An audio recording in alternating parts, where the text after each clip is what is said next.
reflecting on what ended up being a gentleman's sweep in the NBA Finals. Victor Wembanyama, 19 points, 14 boards in Game 5, but left the game without shaking the hands of any Knicks players. Here's Wemby immediately following the loss. It's painful, it's painful. But I'm not running away from that. I'm using that to fuel me, and I'm not satisfied with not winning. This is the biggest lesson of my life. And as a team, there's no better experience than what we just lived. We absolutely dominated for most of the series, but our errors, our mistakes, are punished so hard that we can't have ups and downs like this so much, The ups are okay, the downs, it's the reason we lost. Appreciate y'all. See y'all. Never. Okay, lot to unpack there, but let's start here. Did Wemby's this finals run, did it help or hurt his image? What do you think? To me, it helped. I'm going to tell you, I don't agree with everything he does. I certainly don't agree with him and the unsportsmanlike stuff, not shaking hands with the opposition at the end of the finals. But that's it. Outside of that, I got no problems with it whatsoever. The attitude that he has, to me, is what champions are made of for the most part. Doesn't mean it's perfect, but I ain't got no problem with Wemby. Let's put stuff in its proper perspective. He could have done better, no doubt about that. And Big Perk would take care of that because, you know what, Big Perk love big bodies that act like big bodies. And anytime you don't act, you big and you don't act big, Perk got a problem with you. That's how Perk is.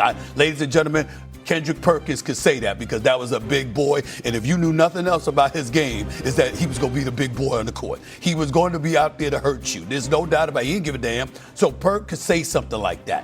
I'm going to take it a different angle. Wemby averaged 26 and 11 and 3.6 blocks per game. Ladies and gentlemen, it's not like he choked or something like that. Here's what happened. Let me tell you what happened. If you look at him, he was big time at the start of games and the start of the second half. In the fourth quarter was when you looked at him and you're just saying to yourself, where's he at? He's not doing but so much. And I put a lot of that on the coaching because of what you subjected him to. This brother, 39.7 minutes, obviously, is what he was averaging. In the fourth quarter, he played 58.4 of a possible 60 fourth quarter minutes. Shooting 34% from the field, 25% from three-point range. He was a minus 20 on the floor during that period of time.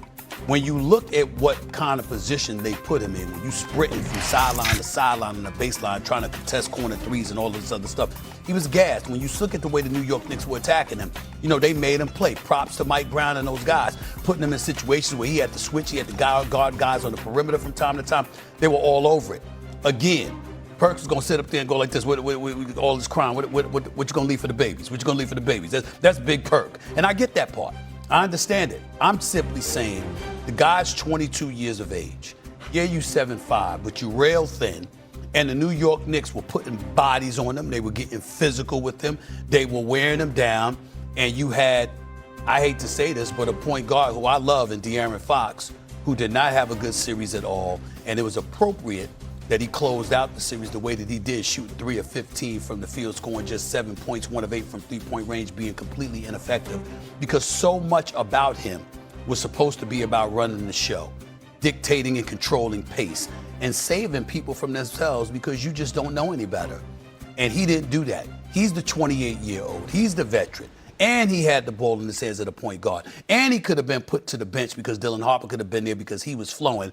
But Mitch Johnson ultimately put them both on the court together. You would have liked to have seen some on-court leadership from that perspective. Wemby was not flawless. He was not perfect. And I certainly don't applaud him not shaking hands with the opposition at the end of the game.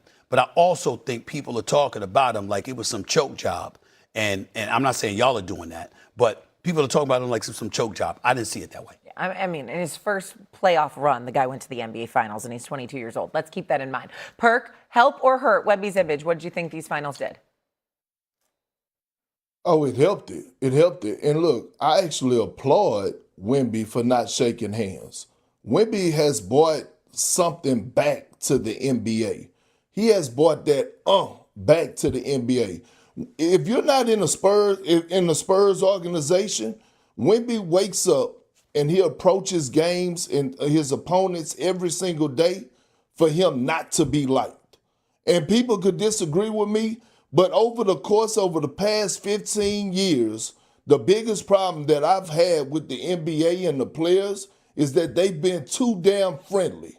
At least Wemby is showing you who he is. He is showing you that I don't like the rest of you. We won't catch videos surfacing of him working out with current players. He may work out with former greats, but he's not trying to be friends with nobody.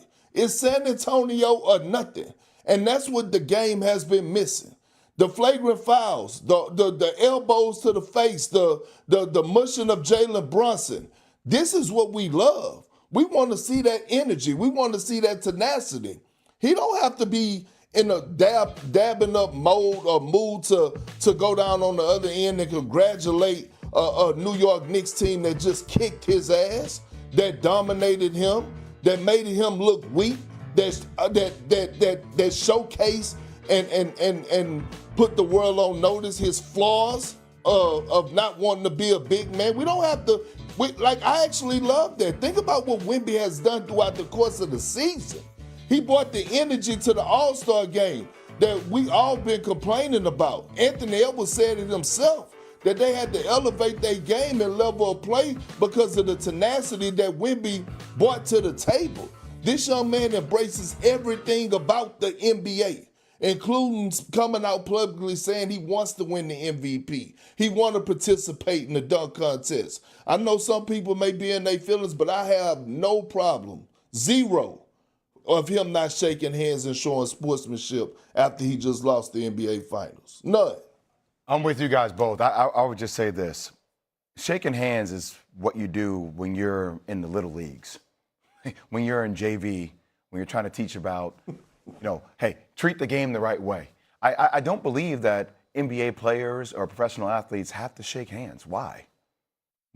Why do I have to do that? I'll answer both of y'all when y'all finish. No, I think this is a real thing because we see it all the time in college basketball. I got a lot to say. They didn't shake hands. They don't respect the game. Why do I need to shake your hand? That's part of the obligation. No, it that's part of the rule. That's part of the rule. Who made it the rule? I don't know that, but if that's what everyone does. But here's my thing. Well, I don't have to do it because everybody does it.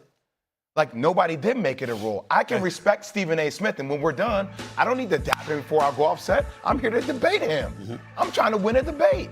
And I think it's the same way with the NBA Finals. I get when Isaiah Thomas and all this stuff happened back in the day, but I think it's one